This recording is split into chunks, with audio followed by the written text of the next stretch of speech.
Well, when people think of comfort foods, they may think about sugary, starchy, or cheesy foods like mac and cheese, French fries, or chocolate cake. All of the above, but times are changing. Healthier meals now being passed down from one generation to another, bringing comfort food to a whole new level. Joining us to talk more about the new and improved comfort foods out there, Angelina Cappiello, publisher and editor-in-chief of Preferred Health magazine. Nice to have you back with us this afternoon.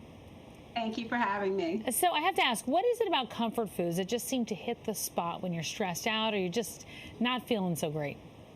Oh, yeah. Comfort foods, well, they trigger emotions and, memories and social connections. So it'll give you that feel-good feeling. It just brings you right back to that time and place. So, for instance, for some, it might be a meal your mom made, chicken soup or mac and cheese. But for others, it can be something as simple as, a cup of hot cocoa that you had on a skiing trip that just brought you all that good, memory back to life. And so there's really connections between the foods we eat and our psychological connection. All right, but you're going to help us out with some new, healthier comfort foods. Let's start with breakfast. A lot of people growing up probably had those sugary cereals, bacon and eggs, but you say there's a better alternative?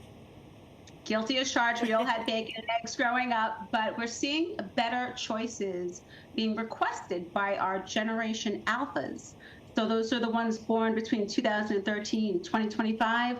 And these kids are requesting things like avocado toast with tomato, which is something that my 9-year-old nephew Gavin loves, absolutely loves it. But also acai bowls, and that's been around for a little while now. With fresh fruit, some granola. So nutritionally speaking, it's positive to see this for the generations to come. It really is. I saw my 11-year-old nephew ordered a fruit smoothie bowl or something. I was like, what?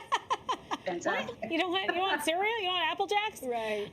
Okay, next, the salty foods, buttery, rich, crispy grilled cheese, they all sound warm and cozy, but is there another way to kind of satisfy that craving?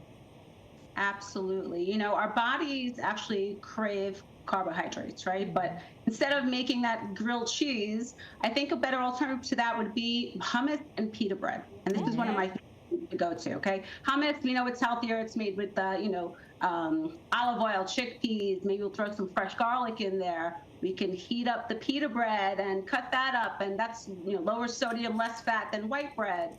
And if you need that cheese fix, I always say, why not just make yourself a small little charcuterie board, right? Those are fun now. So some cheese, some nuts, maybe some dried fruit, olive for that salt, and these are just much healthier choices, and they'll still, satisfy those cravings. Yeah. Okay, those sound good to me as alternatives. But finally, there's dessert. I don't know if you could convince me on this. You say apple pie is loaded with sugar, fat, butter, everything good, and even more with a scoop of ice cream. But instead of giving into that craving, there's another option. I'm a little skeptical.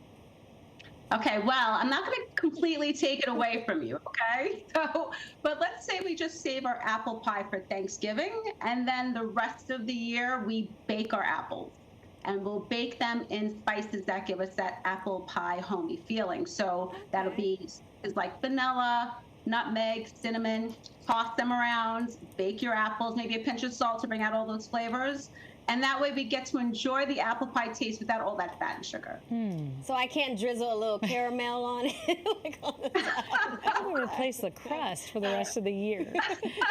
Okay, the future of comfort foods is not just about making healthier choices across. Of course, it's also about how we prepare the food. Yeah. So what is changing out there? What are you seeing different these days?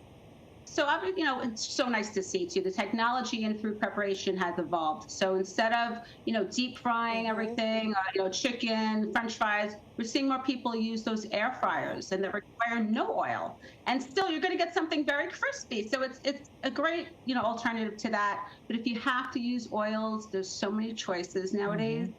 So, we have extra virgin olive oil, probably one of the best ones to use. Avocado oil, it burns at a higher frequency, so you can actually really, do that heavy, high temperature cooking.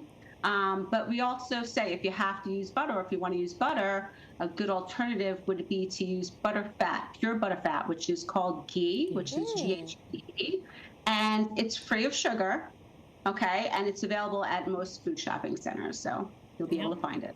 All right, I'm convinced a little bit. I don't know about the apple pie yet, but the other ones sound good. So, Angelina, thank you so much for joining us today. All right, thanks for having me. All right, for more healthy lifestyle tips, go to preferredhealthmagazine.com or follow them on Instagram.